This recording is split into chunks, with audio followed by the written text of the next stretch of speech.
ॐ जननीं शारदां देवीं रामकृष्णं जगद्गुरुं पादपद्मे त्वयोश्रित्वा প্রণমামি মুহুর্মুহু। সকলকে নমস্কার। আমাদের গত দিনের ভিডিওটি শেষের কিছু অংশ আপলোড হয়নি, তো যেই অংশ থেকে ভিডিওটি কেটে গেছে আমরা সেই অংশ থেকে আজকে আবারও পড়া শুরু করছি। পৃষ্ঠা নং 174-এর শেষের দিকে।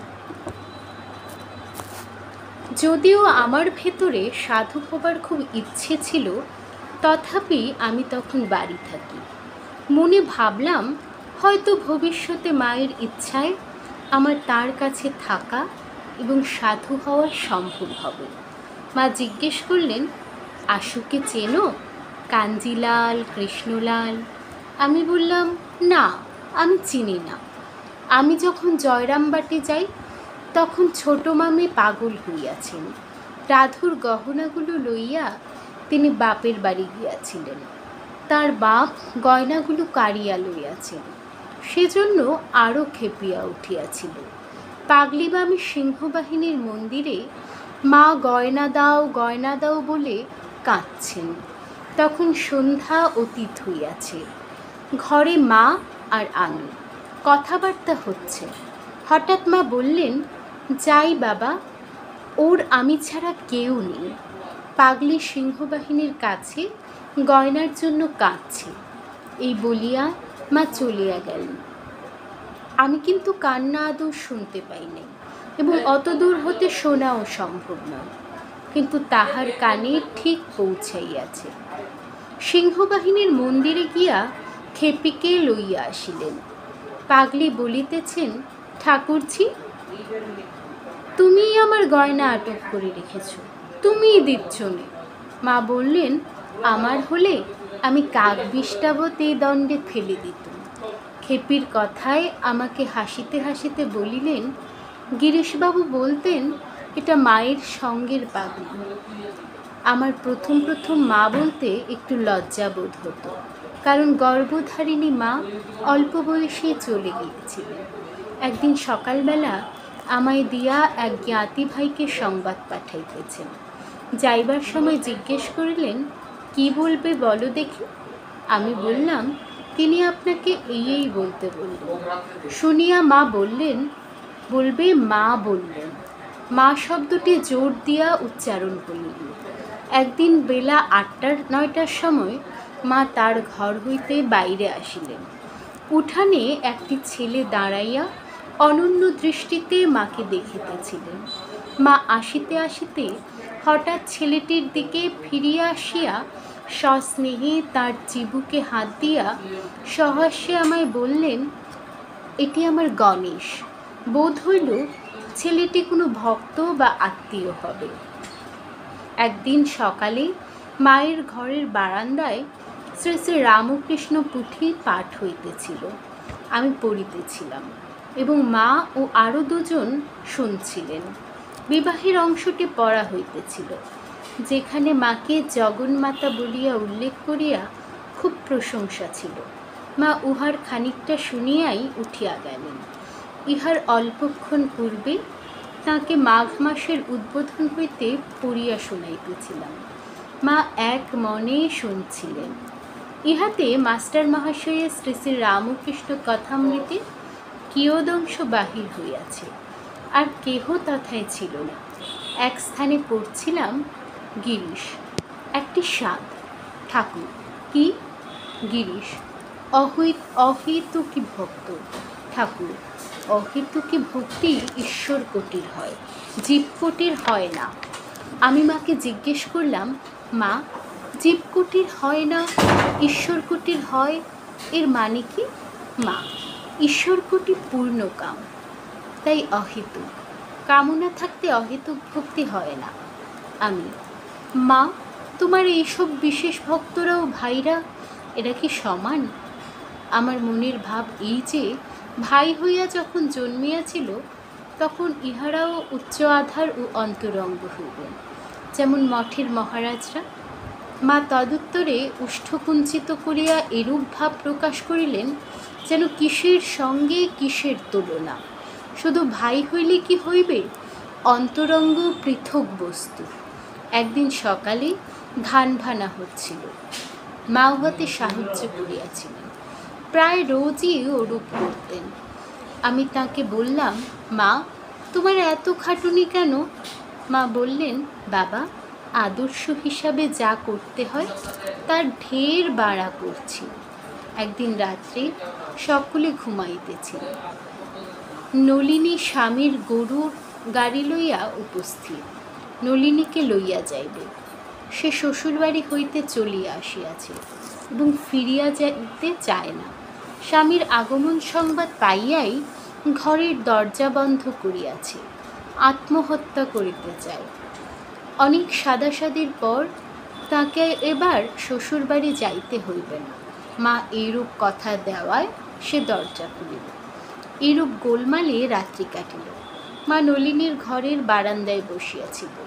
প্রভাত হইলেই তিনি তার সম্মুখে লণ্ঠনটি নিবাইলেন, বলিতে লাগিলেন, গঙ্গা, গীতা, গায়ত্রী, ভাগবত, ভক্ত, ভগবান শ্রীরামকৃষ্ণ, শ্রীরামকৃষ্ণ।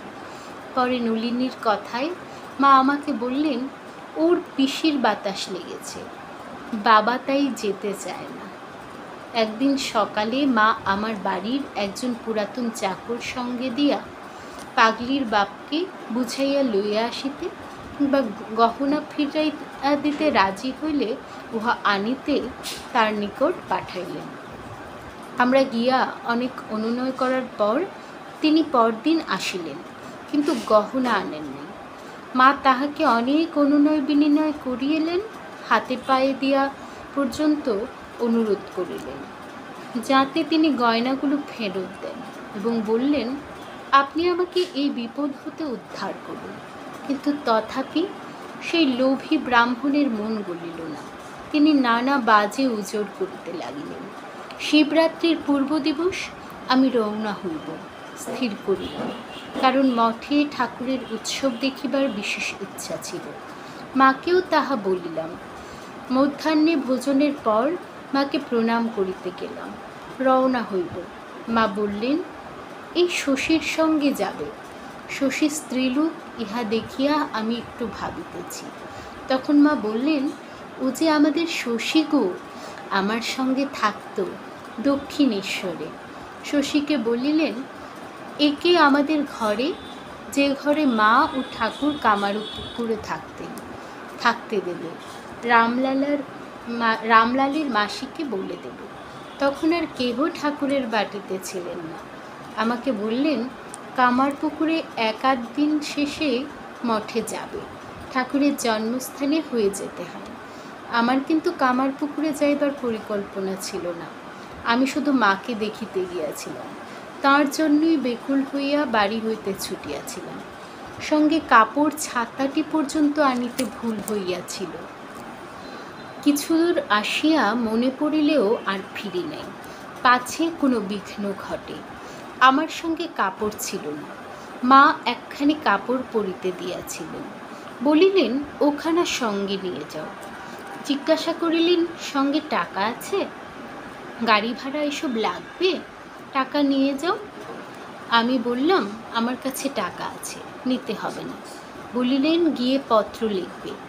মা বলিতেছেন, আমার ছেলেটিকে কিছু খাওয়াতেই পারলুম না, মাছ ধরাতে পারিনি, কারণ তখন পাগলি ও নলিনীটিকে লইয়া বড় অশান্তিতে জ্বলিতেছিল।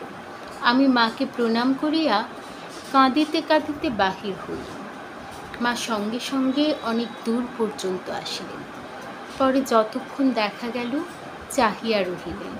মনের আবেগে কামারপুকুর পর্যন্ত সম্পূর্ণ পথ আমার আর চোখের জল থামিল না। কামারপুকুরে পৌঁছিলাম। শশী মাসিমাকে আমার পরিচয় দিল। মায়ের ঘরে মায়ের ছবি দেখিয়া প্রাণ আরও আকুল বেকুল হইল, যেন বিশ্বহিত ধ্যানে মগ্না মাতৃমূর্তি। রাত্রে মায়ের ঘরে শুইলাম। মাসিমার লেপ বিছানাদি দিলেন। পরদিন কামারপুকুরের গুরু শিব দর্শন করিলাম। বৈকালে মাস্টার মহাশয় ও প্রবোধবাবু কামারপুকুরে আসিয়া উপস্থিত হইলেন। দেখিলাম মাস্টার মহাশয়ের ঠাকুরের বাড়ি দেখিয়াই চক্ষে জল। বাড়ির দরজায় থামিল।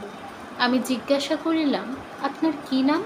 তিনি বললেন, আমার নাম মাস্টার। মাস্টার বলাতেই চিনিলাম, কথামৃত পড়া ছিল। মাস্টার মহাশয় মায়ের জন্য মিঠাই আনিয়াছিলেন, উহা বাহির ঘরে রাখা হলো। মাস্টার মশাই আমায় বললেন, দেখুন তো বাড়ির মধ্যে গঙ্গা জল আছে নাকি। আমি গঙ্গা জল আনিয়া দিলাম। তিনি কাপড় কম্বল প্রভৃতিতে গঙ্গা জল ছিটাইয়া দিলেন। মায়ের জন্য খাবার লইয়া যাইতেছেন, তাই। তাহারা কামারপুকুরে রঘুবীরের প্রসাদ গ্রহণ করিয়া জয়রামবাটি রওনা হইল। আমি তাহাদিগকে ভূতির খালের ওপারে মানিক রাজার আমবাগান পর্যন্ত আগাইয়া দিয়া আসিলাম। তাহাদের সঙ্গে 2 জন ভারী। তখনও আমার ইচ্ছা শীঘ্রই মঠে যাইয়া উৎসব দেখিব। সন্ধ্যার কিছু পূর্বে ললিতবাবু সামলা মাথায় পেন্টুলুন চাপকান পরা কামারপুকুরে পৌঁছিলেন। আমি তখন খাচ্ছিলাম। তাড়াতাড়ি খাওয়া সারেরা। সন্ধ্যা হইল। শশী বললেন, তুমি ললিতবাবুর সঙ্গে যাও, ওদের সঙ্গেই মঠে যাবে। একা কোথা যাবে? সঙ্গে তেমন টাকা পয়সাও নেই, পথ চেনো না। আমি সম্মত হলাম। ললিতবাবু গ্রামের 2 জন চৌকিদার ডাকাইয়া সঙ্গে নিল। জয়রামবাটি যাইতে মাঠের রাস্তা ভুল হইল। চৌকিদার তখন রাস্তা ঠিক করিবার জন্য অম্বিকে বলিয়া একসঙ্গে হাঁক মারিল। জয়রামবাটির চৌকিদারের নাম ছিল অম্বিকে। জয়রামবাটির একজন লোক কামারপুকুরের দিকে গিয়াছিল, তখনও ফিরে নাই। তাই জয়রামবাটির লোকেরা মাঠে তাহার উপর ডাকাত পড়িয়াছে মনে করিয়া লাঠি ঠ্যাঙা লইয়া চৌকিদার সমেত মাঠের দিকে দৌড়াইয়া আসিল। তাহাদের সহিত আমরা জয়রামবাটি পৌঁছিলাম। বাড়ির মধ্যে গিয়া মাকে বলিলাম, মা এসেছি। মা খুব খুশি হইলেন। বেশ করেছ, এদের সঙ্গে যাবে। শিব চতুর্দশী উপলক্ষে ঘাটালের উকিল শ্রীযুক্ত রামচন্দ্র মুখোপাধ্যায় এসেছিলেন। ভক্তদের কেহ কেহ উপবাস করিয়াছেন। পরদিন মধ্যাহ্নে তাহারা মায়ের প্রসাদ চাহিলে মা রাধুকে দিয়া একটি শালপাতায় করিয়া প্রসাদ পাঠাই। সকালে খাইতেছেন। তা দেখিয়া জিজ্ঞেস করিলাম, কি খাচ্ছেন? তারা বললেন, মায়ের প্রসাদ। তখন আমিও একটু খাইলাম। মাকে গিয়া বললাম, মা এরা সব তোমার প্রসাদ খাচ্ছেন, তা আমাকে এতদিন দাওনি কেন? মা বললেন, বাবা তুমি তো চাওনি, আমি কি করে বলি। কি নিরহংকার ভাব! পরদিবসে মধ্যাহ্নে পালকি চড়িয়া ললিতবাবু রাধুর গহনা আনিতে গেলেন।